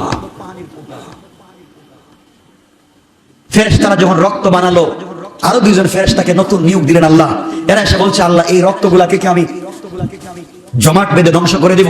আল্লাহ বলছেন, না, এই রক্তগুলাকে রক্তপিণ্ড বানাও, শক্ত করো। তোমার বাবা কোনো মেডিসিন দেয় নাই, তোমার মা কোনো মেডিসিন দিয়ে শক্ত বানায় নাই। আল্লাহ বলছেন, তোর নাপাক পানি থেকে রক্তপিণ্ড তো বানাইছি আমি রে, তুই কেমনে আমায় ভুলে গেলে? কেমনে ভুলে যাচ্ছেন সে আল্লাহকে? আবার দুইজন ফেরেশতা আল্লাহ নিযুক্ত দিয়েছেন, এদেরকে বাতিল। এরা এসে বলছে, আল্লাহ আমি তো রক্তপিণ্ড দেখেছি, আমি কি করব? আল্লাহ বলছেন, ওইটাকে ইজামা লাহমা, এটারে তোমরা একটু হাড্ডি বানাও। আল্লাহ হাড্ডি বানায় লাভ কি? ও দুনিয়ায় গিয়ে তোমাকে চিনবে না, ও দুনিয়ায় গিয়ে তোমার নাফরমানি করবে, তোমার কথা বললেই বলবে ব্যস্ত, আজান হয়েছে মসজিদে আসো বলবে ব্যস্ত, আজান হয়েছে নামাজে আসো বলবে দোকানে কাস্টমার ব্যস্ত। আল্লাহ ওকে বানায় লাভ নাই। আল্লাহ বলছেন, কথা শুনিস না, একদিন হলেও হয়তো আমাকে ডাকতে পারে। চিনলেন না সে মনিবকে। এরপরে আমাদেরকে হাড্ডি বানানো হলো। আল্লাহ দুইজন ফেরেশতাকে বাতিল করে আর দুইজন ফেরেশতা নিয়োগ করতেছেন। দেখো তোমাকে পৃথিবীতে আনতে আল্লাহ দাপে দাপে দাপে দাপে কত লোককে নিয়োগ করতেছেন, তুমি তো জানোই না। আর দুইজন ফেরেশতা আসলেন, এসে বলছে, আল্লাহ আমি তো হাড্ডি পাচ্ছি, কি করব? আল্লাহ বলছেন, ওর শরীরে সুন্দর করে গোশত লাগাও, শরীরে সুন্দর করে গোশত লাগাও। গোশত লাগানো হচ্ছে। আল্লাহ ওর ফেসটা কি করব? আল্লাহ ওর হাতে আঙ্গুল 6টা দিব না 5টা? আল্লাহ এর নাকটা কেমনে দিব, ঠোঁটটা কেমনে দিব, চোখটা কেমনে দিব? আল্লাহ কি করব বলেন? আল্লাহ বলছেন, লাকাদ খালাকনাল ইনসানা ফি আহসানি তাকওয়িম, তাদের বাপকে আমি নিজের হাতে বানাইছি, সন্তানটাকে তোমরা সুন্দর করে বানাও। আল্লাহু আকবার বললেন না? সুন্দর করে তোমার বডি স্ট্রাকচার তৈরি করা হলো। দুইজনকে বাতিল, আল্লাহর দুইজন ফেরেশতা পাঠিয়ে দিলেন, যাও। আল্লাহ আমি কি করব? ওকে চামড়া দাও, সুন্দর করে চামড়া দাও, ডিজাইন করো, একটা তৈরি করো, মূর্তির মতো কঙ্কাল তৈরি করো। কঙ্কাল তৈরি করা হলো, রূহ নাই। আল্লাহ বলেন, তোমাদের কাজ শেষ, তোমরা আসো। দাপে দাপে তোমাকে আমাকে বানাতে কত কত ফেরেশতাকে আল্লাহ নিয়োগ করেছেন। গোলাম তুমি তো একবারও জানলে না, একবারও চিন্তা করলে না, কে তোমাকে এই পর্যন্ত নিয়ে এসেছে? এরপরে দুইজন ফেরেশতা আসছেন, এসে বলছেন, আল্লাহ সব তো ঠিক আছে, কিন্তু অত কঙ্কাল নড়াচড়া করেন। আল্লাহ বলছেন, আমি কুদরত থেকে রূহ দিলাম, রূহ তুমি পাইলে, জীবন আসলো। জীবন আসার পরে এখন তো তুমি ভিতরে নড়ো, মায়ের অনুভূতি হয় পেটের ভিতরে বাচ্চা। আরে শোনো মুসলমান, শোনো, তোমার হাতে যদি 10 কেজি ওজন, 5 কেজি ওজনের একটা ইট দেওয়া হয়, কতক্ষণ রাখবা? 2-3 ঘন্টা রাখার পরে ফালাইয়া দিবা, চাকরি করবা না, চলে যাবা। তোমার মা তোমাকে 8-10 পাউন্ডের ওজনের সন্তানকে 10 মাস নিয়ে হাঁটাহাঁটি করেছে। লজ্জা করা দরকার ছিল। কি করতেছে দুনিয়ায়? এই কথাগুলাকে দিলে বসায়া দাও, এই কথাগুলাকে দিলে বসায়া দাও, জীবন কামিয়াব হয়েছে। আমার বন্ধুগণ, কথাকে লম্বা করতে চাই না। এক পর্যায়ে যখন রূহ আসলো, ফেরেশতা এসে বলছেন, আল্লাহ ওর তো রূহ দিয়েছো তুমি, ওর জবান কি তুতলা করে দিব? তুতলা, কথা বলতে পারে না, না স্পষ্ট করে দিব, তুমি বলো। আল্লাহ বলছেন, গোলাম এগুলার জিম্মাদার আমি নিজে করবো, তোকে সময় দিলাম না, তোকে টাইম দিব না, আমি নিজে করবো। আল্লাহ এখন তো বড় হচ্ছে, ওর তো খাবার লাগবে, খাবার কোত্থেকে দিব? বাবা তো জানে না তার সন্তান পেটে কেমন আছে, ছেলে নামে তাও বুঝে না, মুখ কোন দিকে তাও জানে না, সন্তানের কি অবস্থা তাও জানে না, ওকে খাবার কে দিবে? আল্লাহ বলছেন, গোলাম ও ফেরেশতারা, তোমরা জানো না এই অন্ধকার, 3টা অন্ধকারের ভিতরে সন্তানের খাবারের জিম্মাদার আমি আল্লাহ। ওই জায়গায় তোমাকে আমাকে যে আল্লাহ খাওয়াইছেন, দুনিয়ায় কেমনে সে আল্লাহকে বললাম? কেমনে সে আল্লাহকে বলে আছো? বিবেকের কাছে প্রশ্ন করো, কিসের তোমার ব্যস্ততা? এরপরে যখন সন্তান ডেলিভারির সময় হয়, যে আল্লাহ বলছেন চেঞ্জ করে আরো শিফটে 2 জন ফেরেশতা পাঠিয়ে দিয়েছে, যাও আস্তে আস্তে আস্তে আস্তে সন্তান যে রাস্তা দিয়ে আসবে এটাকে আস্তে আস্তে বড় করে দাও, আস্তে আস্তে বড় করে, যেন মায়ের কষ্ট না হয়। এরপরে বলছে আল্লাহ, সন্তান তো অনেক বড়, 7-8 কেজি ওজন, আল্লাহ 5-6 কেজি ওজনী বাচ্চা এই পথ দিয়ে আসতে পারবে না, মা মরে যাবে। আল্লাহ বলছেন, 1 ফোঁটা পানি দিলাম, পিছলা করে দাও। কি রে মানুষ, কি নিব খারাপের মতো আল্লাহকে ভুলে গিয়েছিল? ওই দিন তো তোমার মতো দুর্বল কেউ ছিল না, তুমি তো বুঝতে না দুনিয়ায় কেমনে আসবে, রাস্তা জানতে না, আল্লাহ তো ব্যবস্থা করে দিয়েছে। কেমনে সে আল্লাহকে চিনলা না? এরপরে যখন তুমি দুনিয়ায় আসলা, সংক্ষেপ করে বলতেছি, দুনিয়ায় আসছো, দুনিয়ায় আসার পরে তোমার মতো দুর্বল কেউ নাই, তোমার মতো দুর্বল কেউ নাই। আমি আল্লাহ এতদিন তোমাকে মায়ের পেটে খাওয়াইছিলাম, এখন মায়ের পেট থেকে বাইরে হয়েছে। আমি জানি তুমি গম খেতে পারবে না, আমি জানি ভুট্টা খেতে পারবে না, আমি জানি চাউল খেতে পারবে না, এত কষ্টের জিনিস তোমার পাতলা মুখ দিয়া যাবে না, তুমি ছোট। এই জন্য আমি আল্লাহ আমার কুদরত থেকে মায়ের বুকে দুধ দিয়েছি। গোলাম শুধু দেই নাই, আমি মায়ের স্তনে একটা ছিদ্র করে দেই নাই, বুটায় একটা ছিদ্র করে দিতে পারতাম, টান দিলে বেশি দুধ চলে আসতে পারতো, তোমার গলা বন্ধ হয় তুমি মারা যেতে পারতে। আমি আল্লাহ তোমার মায়ের স্তনের বুটায় 32টা ছিদ্র করে দিয়েছি। আল্লাহু আকবার বলেন। এই আল্লাহরে চিনলেন না কেন? সন্তান, আমি ছোট ছোট ফুটা ফুটা করে দুধ তুমি টেনে নিয়ে আসতেছো, জানো না তুমি ঠান্ডার দিনে দুনিয়ায় এসেছো, মায়ের স্তনের দুধ যদি ঠান্ডা হয় তুমি মরে যাবে, আমি আল্লাহ দুধটাকে গরম করে দিলাম। গরমের দিনে এসো তো দুধটাকে আমি ঠান্ডা করে দিলাম। আল্লাহু আকবার বলেন। সে আল্লাহকে কেন চিনলেন না? সে আল্লাহকে কেমনে চিনলেন না?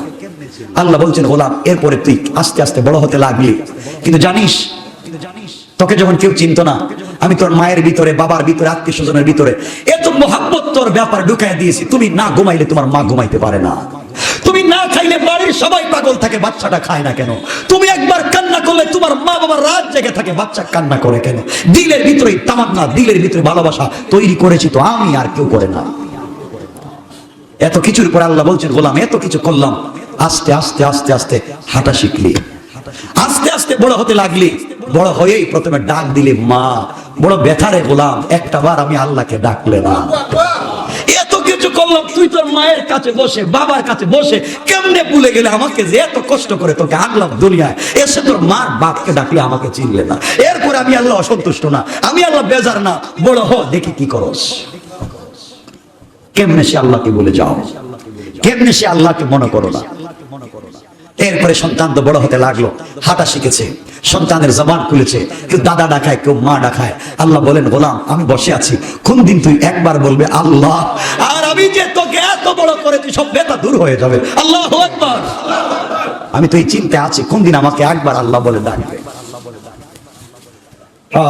এরপরে ফেরেশতাদেরকে বলছেন, ও ফেরেশতা, আমার এই গোলাম তো বড় হচ্ছে, এখন এই দুধ খেলে তো হবে না, তার পেট মোটা হচ্ছে, এখন তো খাওয়া লাগবে। ফেরেশতারা বলছে, আল্লাহ কি খাওয়াবো? আল্লাহ বলছেন, তার রিজিক আসমানে রেখে দিয়েছি, জমা করে, তার রিজিক আসমানে রেখে দিয়েছি, টেনশন করা লাগবে না।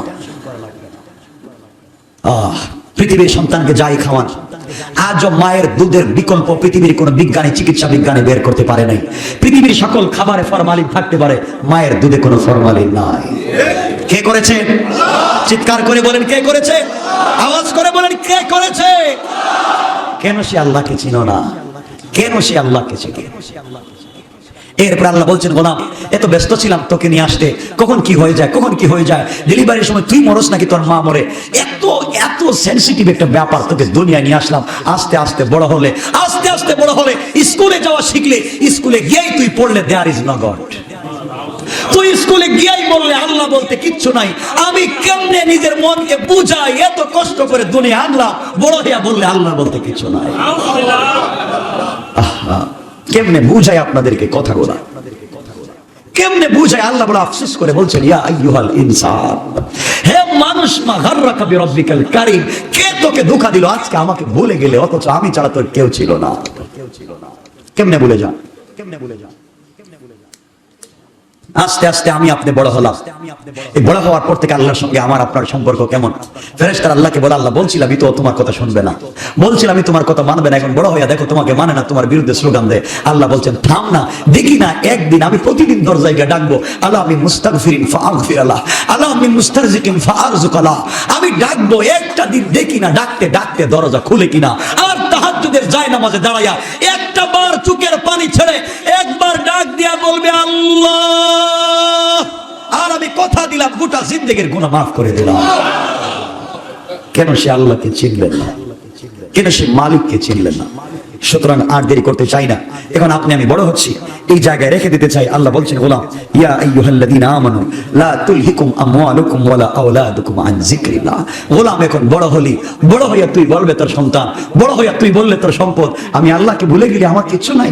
কিন্তু মনে রাখো, সব যেহেতু বলতেছে তোমার, সব বলতেছে তোমার, আমি আল্লাহ তোমার পিছনে লাগাইয়া দিয়েছি মনিটরিং করার জন্য আজরাইল, তোমার পিছনে লাগাইয়া দিয়েছি কিরামান কাতিবিন, তোমার পিছনে স্বয়ং আমি আল্লাহ নিজের সেল থেকে মনিটরিং করি। মনে রাখবা, তোমার পিছনে আছে আজরাইল, কখন থাপ্পড় দিয়ে ধরবে তুমি জানো না, তুমি জানো না। বউ টানোর জন্য যাচ্ছ, রাস্তায় বের হয়েছো, হঠাৎ হতে পারে টাকের চাপায় পড়ে মরে গিয়েছো, লঞ্চ ডুবে মরে গিয়েছো, রেল অ্যাক্সিডেন্ট করে মরে গিয়েছো, হানিমুন করার জন্য সিঙ্গাপুর যাইতে চাইছিলে, বিমানে উঠছো, আগুন লেগে গেছে। বলেন না কেন? ঠিক না? বললাম তুই চিনলে না আমাকে, সব করলে চিনলে না আমাকে। এজন্য আজকে আপনাদের কাছে, আপনাদের বিবেকের কাছে আমার একটাই প্রশ্ন, আপনি কিসের ব্যস্ত? আপনি কিসের ব্যস্ত? আমার শেষ করা, আজকে আমরা সোসাইটির বড়াই করি। আমি যে ধানমন্ডিতে থাকি, আমি বনানী থাকি, আমি সিঙ্গাপুর থাকি, মালয়েশিয়া থাকি, কানাডা থাকি, তোমার কিসের সোসাইটি? আমাদের মাথায় বসেছে ভূত, আমাদের মাথায় বসেছে ভূত। আমরা থাকলে উন্নত সোসাইটিতে থাকবো, আমরা খাইলে উন্নত খাবার খাবো, আমি পড়লে উন্নত জামা পরবো, আমি যা করবো সব উন্নত। আল্লাহ বলছেন সব তোর উন্নত, আমি আল্লাহ তোর কাছে পৌঁছা।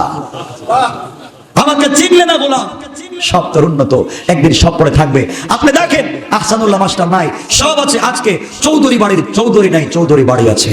আজকে খান বাড়ির বাড়ি আছে, খান সাহেব নাই। আছে না নাই বলেন? আজকে পাঠান বাড়ির পাঠান বাড়ি আছে, পাঠান নাই। আজকে আজকে জায়গিরদার বাড়ির জায়গিরদার বাড়ি আছে, জায়গিরদার নাই। সব থাকবে, থাকবা না তুমি তুমি তুমি।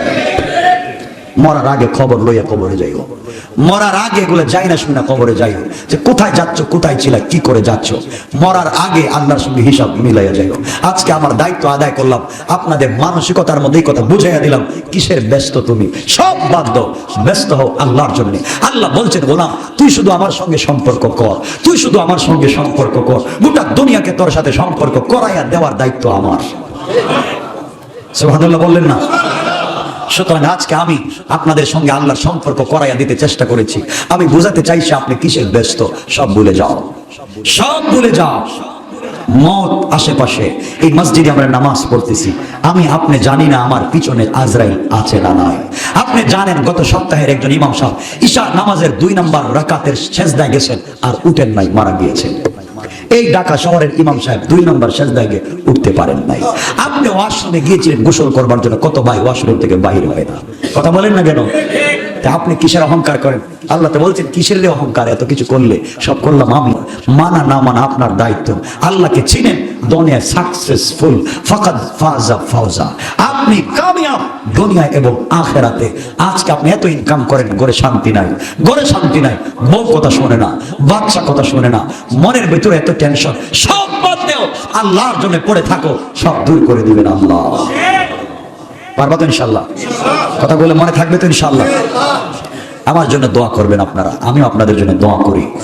এই দেশের ভিতরে প্রত্যেকটা ডিস্ট্রিক্টে প্রোগ্রামে যেতে অনেক বাধা বিপত্তি সমস্যা হচ্ছে, ওয়াজে যাওয়া যায় না, তাফসিরে যাওয়া যায় না, অনেক ঝামেলা হচ্ছে, নিষেধ হয়ে যায়, প্রোগ্রামের আগেই বন্ধ হয়ে যায়, স্টেজে যাওয়ার পরে বন্ধ হয়ে যায়, কত কষ্ট।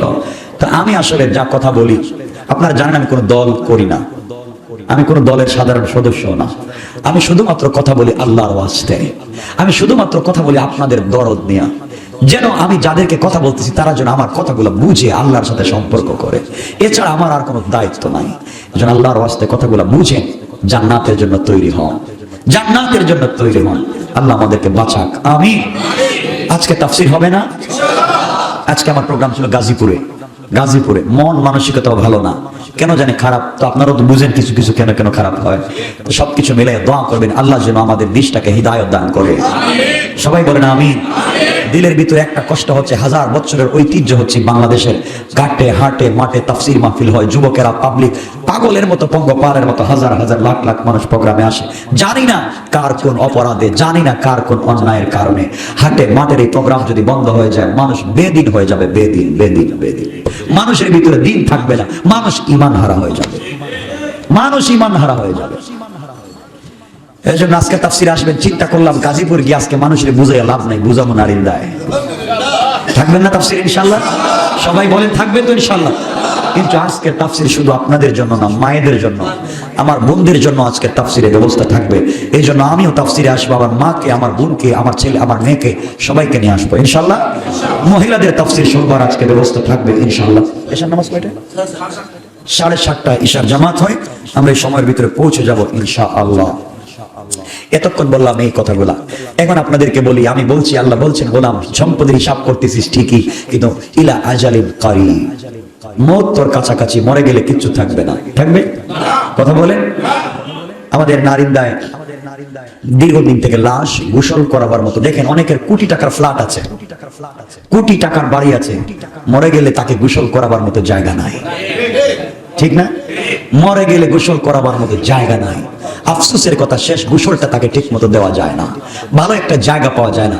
যাই হোক, সকলে মিলে জায়গা ঠিক করলেন। এই যে আমাদের মসজিদের কর্নারে এখানে ছাদ দেওয়া হয়েছে ঘরের, এখানে লাশ গোসল করানো হবে এবং লাশকে দীর্ঘ সময় পর্যন্ত সংরক্ষণ করে রাখা যাবে। আলহামদুলিল্লাহ বললেন না? এই ব্যবস্থা এখানে হচ্ছে, আমাদের আলো ভাইয়ের স্বতঃস্ফূর্ত প্রচেষ্টায় এটা হচ্ছে। এবং সাদ হয়েছে না? সাদ হয়েছে, সাদ দিয়েছেন। কিন্তু কর্তৃপক্ষ চাচ্ছেন এখানে যে একজন, এটা শুধু এলাকার না, সকলের জন্য, পুরা দেশবাসীর জন্য, যে যেখানেই মোরগ থাকবার যদি জায়গা না থাকে, নারীর ঘরে রাখা যাবে। আমরা এখানে রাখবার জন্য তো লাশ রাখলে তো পচে যাবে, এই জন্য কর্তৃপক্ষ চাচ্ছে যেখানে এসি ঠান্ডা করে দেওয়ার জন্য, যেন লাশটা দীর্ঘ সময় রাখা যায়। লাশ তো হতে পারি আমি, লাশ তো হতে পারেন আপনি ভাড়াটিয়া, লাশ তো হতে পারেন আপনি বাড়ির মালিক। কথা বলেন না কেন?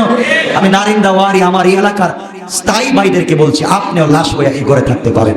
ভাড়াটিয়াদেরকে বলতেছি, আপনার লাশ হয়ে এখানে থাকতে পারেন। এই জন্য এই ঘরকে সুন্দর রাখা সকলের দায়িত্ব, ঠিক না? ভালো জিনিস, শেষ গোসল আপনার দেওয়া টাকার ঘরে হবে, আপনার দেওয়া ঘরে আমার লাশটা 1 ঘন্টা থাকবে। আমি তো কবরে থাকলেও একটু শান্তিতে থাকতে পারবো। এই জন্য সকলে স্বতঃস্ফূর্ত ভাবে চেষ্টা করবো। এটাকে কি করবে? এটাকে টাইস করা হবে, মার্বেল টাইস করা হবে, এসির ব্যবস্থা করা হবে, যেন গোসল করানো যায়, লাশ দীর্ঘ সময় পর্যন্ত রাখা যায়। এজন্য আপনারা সবাই স্বতঃস্ফূর্ত ভাবে সহযোগিতা করবেন তো ইনশাআল্লাহ। আজকে আমি বলবো না কে কয় টাকা দিবেন, এগুলো বলবো না। শুধু আপনাদের কাছ থেকে একটা আবদার আদায় করতে চাই, চেষ্টা তো করবেন, সবাই তো চেষ্টা করবেন দিল থেকে, যতটুকু যে যেভাবে পারেন।